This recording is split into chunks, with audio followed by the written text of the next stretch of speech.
I would like to invite for the inaugural speech of the second day theme, Mr. Almotaz Abadi, who is a Deputy Secretary General for Water, Environment and Blue Economy, represented in the Union for the Mediterranean, Spain.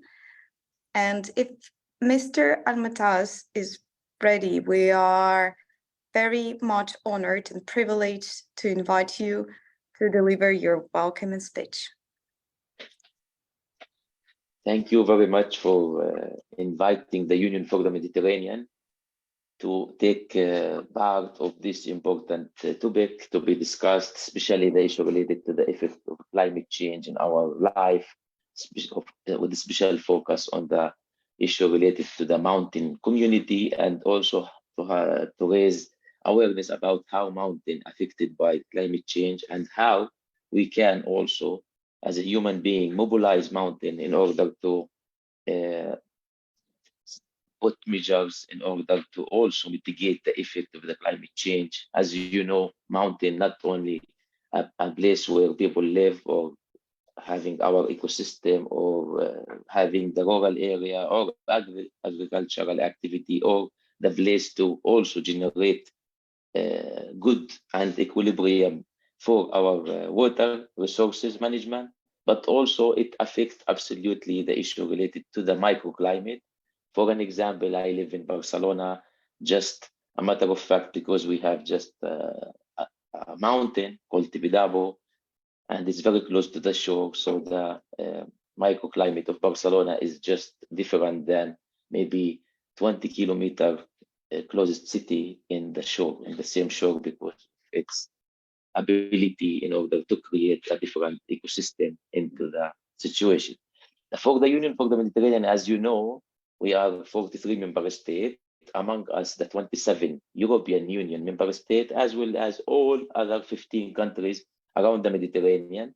We are tackling issues related to the sustainable development, but we tackle them on a very depoliticized way by creating a policy framework of action that all member states are agreeing that this is the roadmap for the future in order to cope with issues related to our day-to-day life from sustainable development and also human development perspective.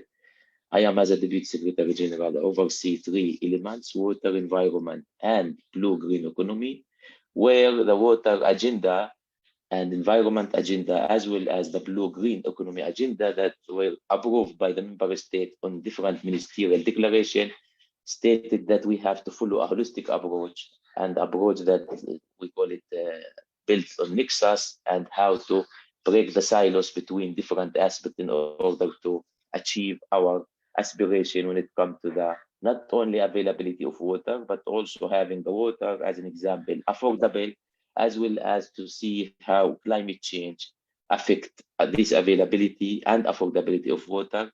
As you know, nobody can say if the climate change will do less water. No, it is absolutely less water and also too much water. We can see one of the elements that even we are not tackling directly the issue related to the mountain, but we are part of groups around Europe that they are putting the mountain ecosystem in the loop in order to understand how to counter floods and how to counter the phenomena, we call it too much water. The recent months, we saw a lot of floods during the summer around the Mediterranean, where people lost their livestock, and somehow we lost also many people around the Mediterranean because of the flood. Meanwhile, at the same time, if we look at the issue related to the less water and more stress on the availability of water resources, we believe that mountain should be also taken into consideration in the nexus between, as an example, water, energy, as well as water and food security. And the ultimate objective is how to link between water, energy, food, as well as to the ecosystem. So here is the clear message that we need to always try to understand the relation and the correlation between the two elements, between the source to the sea when it comes to the management of the resources in the sea, also they are absolutely very well connected when it comes to the mountain area. For the issue, the narrative related to the science, I am not the right person to talk about it, but the most important thing is to how to do it from governance and policy perspective.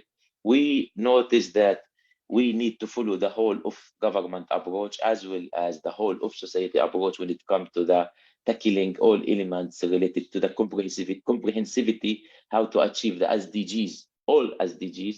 There is no one of the SDG is silos. We have to not build walls around any SDG. We have to understand the interaction between different sectors and between different SDG that should require us to do a little bit of tweaking and reform on different way, how we govern our resources, how we govern our water sector, how we govern our energy sector, as well as the food production sector, and how also to align them with the sustainability by looking at the measure how to preserve the ecosystem. The second part is the related to the socio-economic factors.